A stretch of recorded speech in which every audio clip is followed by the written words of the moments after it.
Have you ever had one of those days where you wake up and you feel like you're not in the world that you know? Like it's a Twilight Zone episode. You've woken up into the wrong reality, the wrong dimension.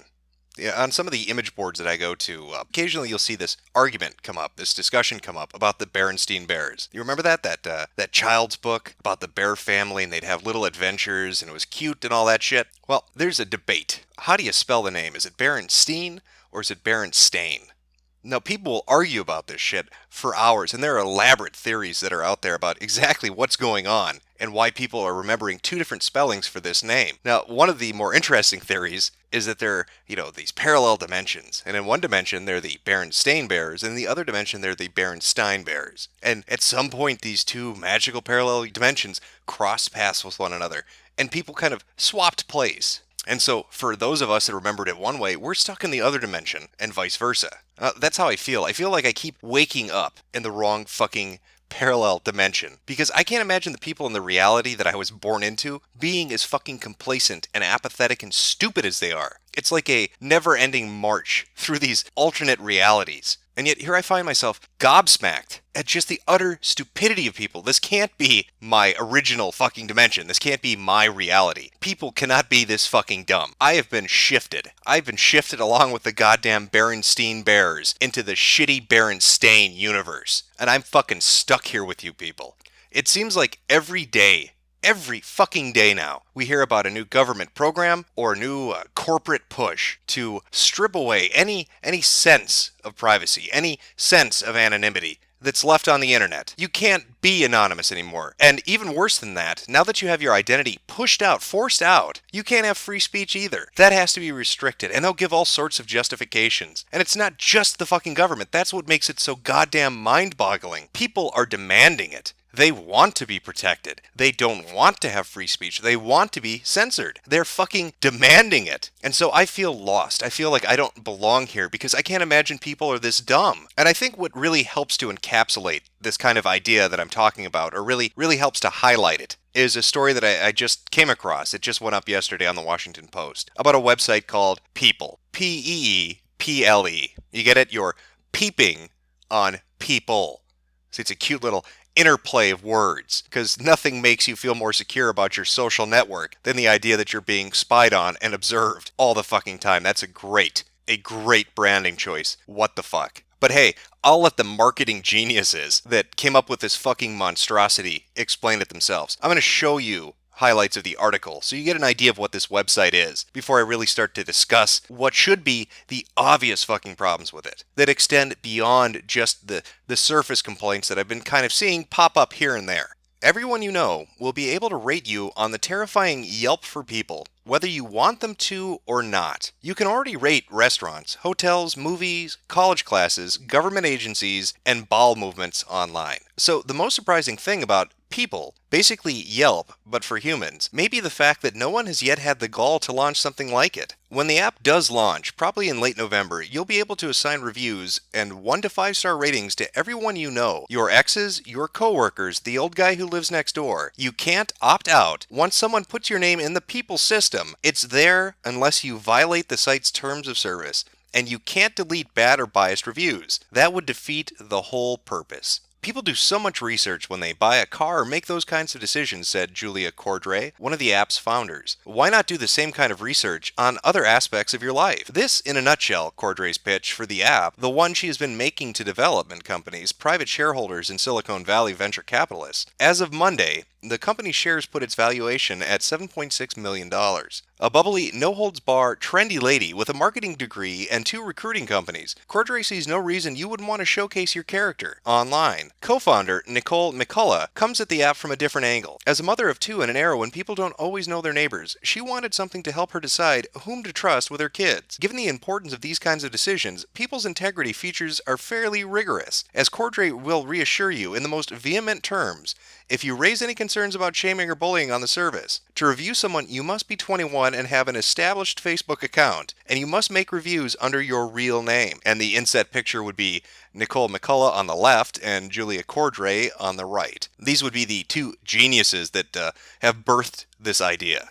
And here's the last little excerpt from this piece. Positive ratings post immediately. Negative ratings are queued in a private inbox for 48 hours in case of disputes. If you haven't registered for the site and thus can't contest those negative ratings, your profile only shows positive reviews. On top of that, Peeple has outlawed a laundry list of bad behaviors including profanity, sexism, and mentions of private health conditions. So after reading the comments from the two co-founders, you can see the Washington Post wasn't far off when they said that this really is the Yelp of people. You're rating other human beings. You're assigning a number. You're using a metric to give them a value. And then you're leaving comments, relating to that valuation that you've given. So you have this site that lets you put up reviews of people, and they basically are using your personal information. If you go back and you read that article, if you heard the excerpts that I read to you, if you go look into it more, you'll find out that they originally wanted to use Facebook and scrape it with an API and get all your information that way, but Facebook wasn't going to allow them to do that. So they had to add in extra steps.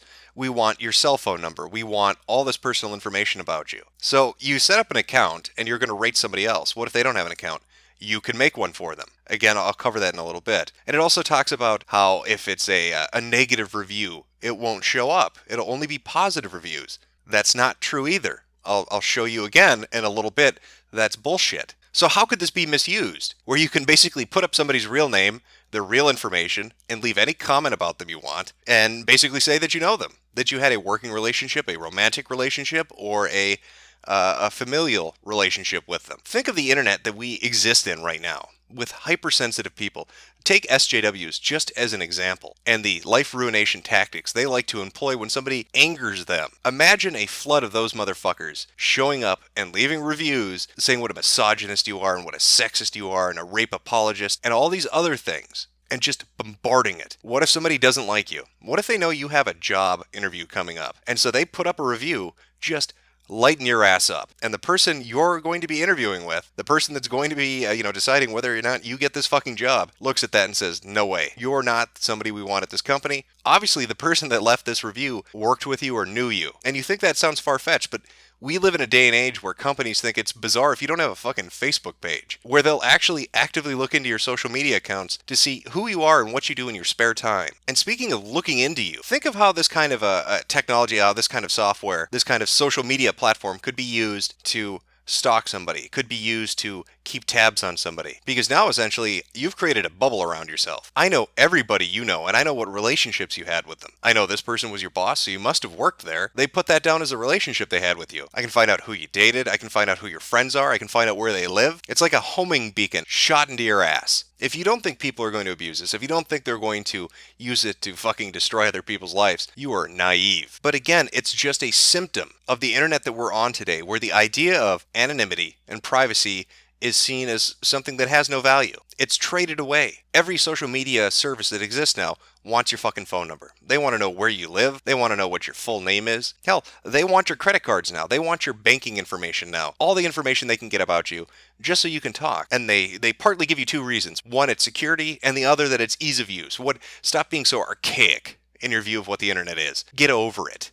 We're past the point of usernames. It's time for real ID. And at the same time you see this insanity happening where everybody needs to be identified. Nobody can have an anonymous opinion anymore. You have, on the other end, people saying free speech is terrible. We need to limit what people can say, where they can say it, and then we need to hold them accountable for what they say. We can't just stop you from saying something that offends me, offends my personal sensibilities. I need to be able to make sure you're punished for it. And what better way to do that with your real information attached to every fucking account you're using online? Now, as I mentioned earlier, this is, again, from their FAQ on their website. Anybody can start an account for you. Can I start someone else's profile?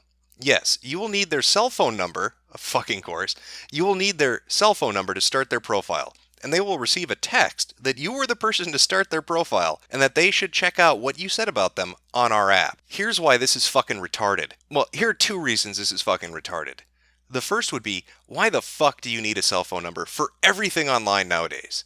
It is so utterly invasive and unnecessary. And two, this is a really important bit. They're saying they just want to notify you that an account's been made. They don't need your interaction to verify whether or not you should have an account made. So what's to stop me from creating an account for somebody and then using a bullshit phone number I know that will never have a text responded to? Oh sure, this is John Q. Smith's fucking cell phone number. Go ahead, send him a text. I guarantee you, he's not going to give a shit because the person that owns that phone number is a fucking quadriplegic that's blind. But I think this is the most beautiful part. Remember, one of those co-founders owns two fucking marketing firms or whatever it was. So here's where that genius comes into play. Remember how they said that it won't have any negative reviews go up? You're going to like this. How do I dispute a review of me? When another user makes a negative comment about you, 2 stars or less, the comment does not go live right away. It goes into your inbox on the app. You will be notified, and now you have a 48-hour timer to work it out with the user.